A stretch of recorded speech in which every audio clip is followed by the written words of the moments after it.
So part 2 of the kindergarten cutoff age. I had a lot to say, and some people had a lot to say back, and I appreciate all of those comments, whether you agreed with me or not, or whether you just had your perspective. I definitely appreciate all that. I have been researching this for a very long time and struggling with which way to go. So again, thank you for everyone who commented. I made some notes because I wanted to remember the comments and just kind of address them. I read every single one, and I want to address the every parent thinks their kid is special comment. Yes. I should hope so. I should hope that every parent thinks their kid is special and brings something different into the world that is special. Now, in this particular case, I think what you meant to say was everybody thinks their child is more advanced than they really are, right? No, not in this case. I'm not saying that my child is gifted or more advanced. I'm saying that the cutoff of September 1st is unfair in this case because I know my child, and I do believe that she is ready. Not gifted, not advanced, not more special than the other child that also has a birthday after September 1st. Ready. So there's a difference there. We should be advocates for our child because we know our child best, not the school system who's making the decision. And I have all the respect for I love, the educational system. I believe in it. I believe in the power of it. So I'm not saying that they are not capable of making this decision. I'm saying that they're not capable. They are putting our children into a someone made this comment, a one-size-fits-all system with the cutoff restrictions. But anyways, I'll move on to the next comment.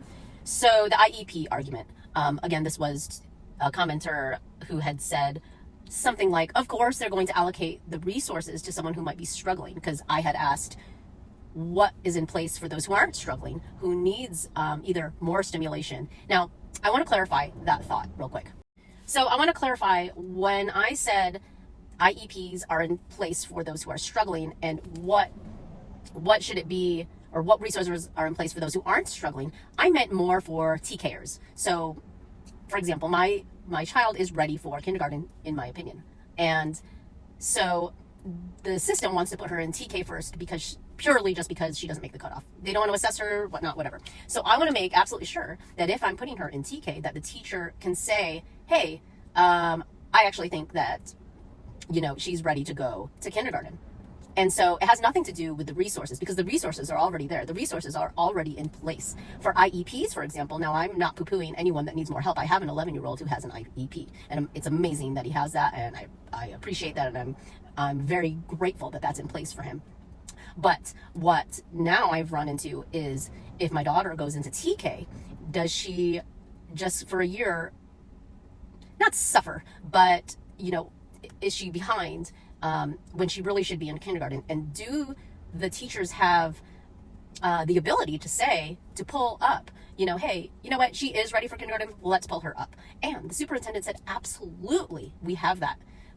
Our teachers are the best of the best and will be able to say that. Amazing. That's awesome. So it has nothing to do with the resources. It just has to be like a thought, or yeah, of course, she's ready for kindergarten, let's put her up in kindergarten. That's it. There's no extra resources that need to be put into place. So in this case, I misspoke with really saying something like what resources are in place for children who are ready. You don't need to allocate extra resources for kids who are ready, because kindergarten's already there. You just put them in kindergarten, right? So the superintendent who I spoke to was absolutely had said, no, of course we have all the resources, and we have all the, very educated teachers. We have the best of the best who will be able to say, your child is ready, mature enough, and we can pull her up. Easy as that. Okay, so next comment. There was a comment that said, it is what it is. Like, this is the way it is, right? So I want to say, California did make this cutoff about a decade ago because of pushback. So I'm not sure exactly what sparked it, but I would imagine it was that some teachers were seeing kids struggling in class, who happened to be on the younger side in class, and decided to make it a law. That's totally great and fine.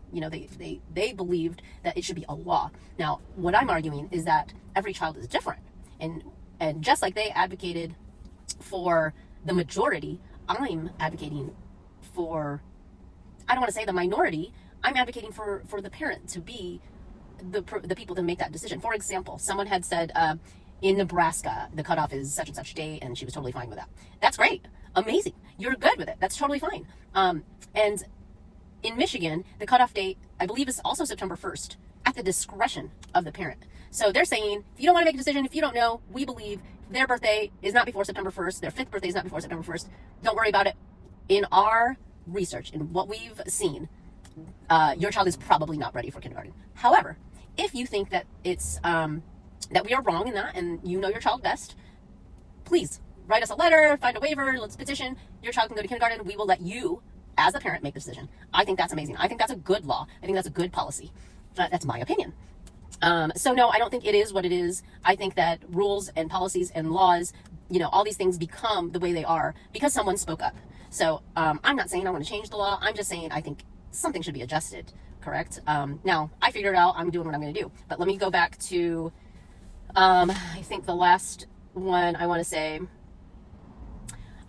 so I do agree that someone had said, do I think that the system is trying its best? Yes, absolutely. I love the educational system. I do think they do things in the interest of the student, of course. Okay, so yeah, absolutely. I think the educational system is doing its best. What I'm just saying is that I do think that as parents, we are absolutely allowed to have the opinion and we should have the discretion to make these decisions because they are children. They are our children. We see them every day on a daily basis. So just want to reiterate, I'm not saying my child is advanced or gifted or better than any other child who was born September 1st and should go to school, to kindergarten early. I'm saying she's ready for kindergarten. I think whatever you decide for your child is what's best for your child. I should hope that that's what you believe to be true and best for your child. And that's okay. And so going to my decision, what I decided to do, I decided to do what's best for her. And whether you decide your child is not supposed to be in public school or is perfectly on time with the cutoff date or not on time or, doesn't affect you at all, these are your choices and this is your opinion. Just like mine is mine. And the choice that I made to either fight or talk about it or, hope that she goes into TK and then the teacher pulls her up. These are all things that I have explored and wondered, and I made the choice that is right for my daughter and our family. And all I'm doing is encouraging people to do the same. If you want to chat about it more and you think that there's more that maybe that I am missing or not understanding, I welcome those thoughts because, again, the reason I'm even talking about this is to make the best decision possible for an unforeseeable future, for a future that I can't predict. I can only hope that I'm doing the right thing and making the best decisions for her, for our children. And that's really all. So in this case, as you can see, I am advocating more for children who I believe are ready and that the cutoff is unfair for. So let's ask questions, meet with whoever you need to meet with to understand that more, have the conversation, because that's exactly how laws change, how policies change. And it starts really with just talking about it, communicating.